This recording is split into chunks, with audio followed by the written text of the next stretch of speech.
My name is Ken, and I'm going to give you 3 advice that don't actually suck when it comes to picking your career or an educational path that you want to choose. So why should you listen to me? Well, I've studied at 4 different universities, not because I suck, I hope, but because I chose to do so. I started here in Stavanger on my bachelor's, and I quickly made my way throughout Europe. So I've been to Austria, I've been to Germany, and I've been to France.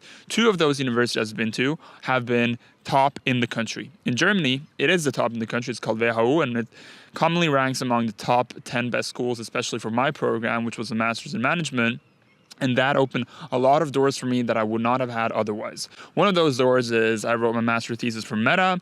I did work for ArcRide, which is a consulting company. And with them, I work for American Express. And I'm currently the chief of staff of the managing director of Frog, which is a consultancy of over 2,000 employees. So that's just to give you some backbone. In addition to that, what I've also spent a lot of time and money on is coaches. So I've actually paid people, gone out there when I was younger, and I still do, to kind of get experience and kind of get ahead of the curve at a younger age, because essentially we all have a finite number of hours during the day. I spend money on how can I essentially skip the queue, get in the positions that I want to a little bit faster. And with this video, I'm gonna give you 3 tips that I've gotten that have really helped me out. So the first tip that I have for you is to plant seeds wherever you go, and even plant them at places where you think they're not gonna grow. And the reason I'm telling you this is because I messaged Elliott Hulse while he was coaching me, and I was like, hey, Elliott, there's all these top universities, but my grades are not good enough. Should I still do it? And he was like, yeah, do it. Even if you think they're not gonna accept you, you have nothing to lose. And I'm gonna give you a personal anecdote, personal experience. What I didn't have top grades, but I did have some work experience that kind of made up for that. So what I decided to do is let me find the top 20 universities in Europe, and I applied to many of them. I applied in the one in Vienna, I applied to one in Budapest rather. I applied to the one in Germany, the best university in Germany, 80 million people and a lot of internationals and all of that. And here I am from Norway with I had bang on average grades, a little bit better than average maybe, but I had this enthusiasm and I had this entrepreneurial drive of I want to do something more, whatever, yada, yada. So I ended up applying, and I remember my first email to that institution was, hey, my name is Ken. I don't think you're going to accept me, but here's my CV. Do you think I should apply? And they said, yeah, do it. And lo and behold, I got in there, but I also got into 60 to 70% of other universities that I applied to, even when I thought that they were out of reach. So that would be my first advice. The second advice also comes from Elliott Hulse. And what he essentially said when I asked him, hey, there are 2 universities in Norway which globally rank below WHU and all the other ones that I applied to, but whatever, they're top ones in Norway. I don't have the grades, but I have the option to pursue my master's degree elsewhere, although it's not a top university, and I can finish. So my question was, should I take a gap year, kind of better my grades, and then reapply, or should I just pick something else that isn't top notch and finish?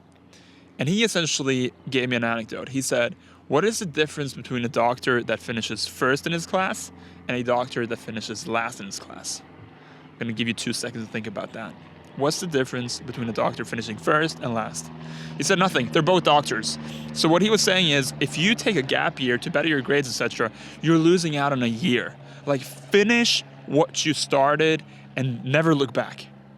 So don't worry about it, not being the best one, or you coulda, what if, shoulda, coulda, someone else might have had some interest. Never turn your head around. Pick the first seed that grows, speaking to my first point, and then once you've picked it, even if it's not the best, just finish it. Finish what you started. And I'm so happy I didn't take that gap year. I'm so happy that I did advice number 1 here, because I essentially got a better life out of nothing. Instead of waiting, I just took some action and I got a better life as a result of it. That leaves me to my third and last anecdote that I want to leave you with. And that is the fact that I know so many people that have started, right, and they haven't finished, going back to point number 2. And the reason they haven't done so is because it doesn't feel right. It doesn't feel like what I want to do. And this frustrates the fuck out of me. And the reason is, and I'll tell you, that's because whatever imaginations you have in your head of whatever education or job you're going to get, etc., it's not going to pan out that way exactly.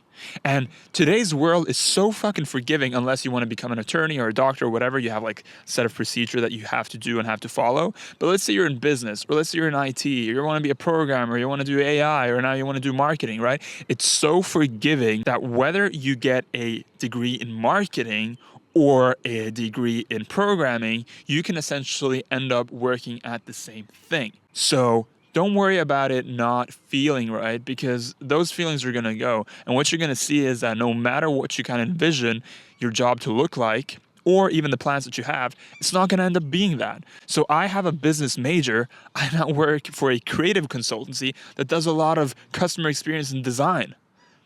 Like, for fuck's sake, I even had a web agency. I was doing development and design, and I have a business major. Like, many people, when they speak to me, they're not like, oh, you're a businessman. No, they're like, you're a designer. You're a content creator. You're a marketer. So don't worry about the label the university or the first job or second, whatever, is going to put on you. Ultimately, life is long, and when you're, like, at the starting line, that's not the one that defines you. That's not the defining line. So get going. Get started, apply everywhere to the top jobs you don't even think you have a chance of getting accepted to, or top universities. Pick the first one that grows. This is also very important. Like, there are so many whats and ifs and buts. If you're like, okay, so, university, say, on the 5th place accepted me, or the 50th place, whatever, should I wait for 47 or number 4 or number 3? No. You pick the first one that offers you an option that you think is good enough. I mean, you applied for this. This is a top university, right? Might not be the best, but it's good enough. And you fucking finish that, okay? And I want to leave you with one last anecdote, personal one, on that. I had applied for an internship at a company called here.com.